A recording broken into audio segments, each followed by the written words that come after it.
Hello বন্ধুরা, আজ আমি দুপুরে একটা নতুনত্ব রান্না করেছি, সেটাই আমি আপনাদের সঙ্গে শেয়ার করছি। আজ আমি করে নিচ্ছি পটল পাতুরি। পটল পাতুরিটা আপনারা হয়তো এক একজন এক এক রকমভাবে রান্না করেন, আমি আজকে কিভাবে রান্না করেছি সেটাই আপনাদের সঙ্গে শেয়ার করছি।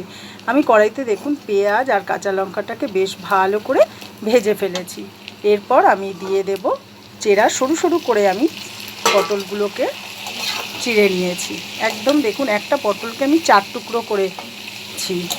আর তার সঙ্গে আমি দেব সামান্য একটু আলু। আর আপনারা যদি মনে করেন আলু দেবেন, আর যদি মনে করেন আলু দেবেন না, তাতেও কিন্তু কোনো অসুবিধা নেই। আমি একটু আলু অ্যাড করেছি, একটু গা মাখাটাও হবে আর খেতেও ভালো লাগে। আমরা তো পটল দিয়ে নানান রকম তরকারি করে খাই।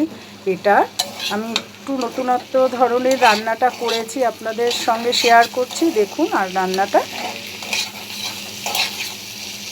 এরপর দিয়ে দিচ্ছি পরিমাণ মতো নুন, হলুদ দিয়ে একটু ভাজা মতো করে নেব। পেঁয়াজটা আমি একটু আধ ভাজা মতো করেই নিয়েছি। তারপরে দিয়ে দিয়েছি পটল আর আলুটা।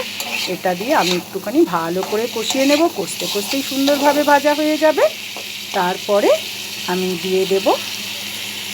দিয়ে দিচ্ছি একটু চিকেন মশলা।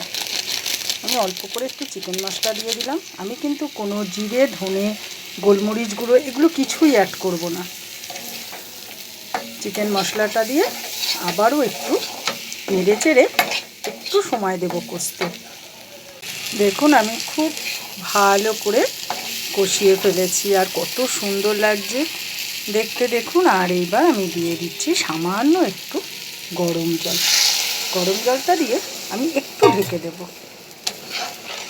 আমি খুবই সামান্য গরম জলটা দিয়েছি, তার কারণ হলো এই ভাপাটা কিন্তু একদম পাতুরিটা কিন্তু একদম গা মাখা হবে, তো তাই জন্য আমি অল্প জল দিয়েছি। কেননা পটল আর আলু ভাজতে ভাজতেই কিন্তু বেশ নরম হয়ে গেছে। এইবার আমি একটু ঢাকা দিয়ে দেবো।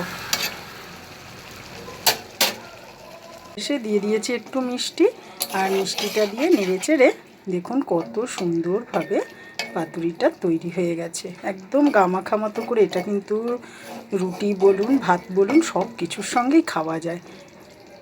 আপনারা কিন্তু অতি অবশ্যই এভাবে একবার পাতুরিটা করে দেখবেন। আপনারাও অন্যরকমভাবে পাতুরি করেন, কিন্তু এভাবেও একবার করে খেয়ে দেখবেন, অসাধারণ লাগে। এটাই আমি আপনাদের সঙ্গে শেয়ার করলাম। যদি ভালো লেগে থাকে কমেন্ট করবেন, শেয়ার করে দেবেন আর লাইক করবেন।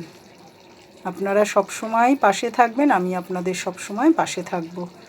যদি রান্নাটা ভালো লেগে থাকে আপনারা অতি অবশ্যই রান্নাটা করে খেয়ে দেখবেন, অসাধারণ লাগে।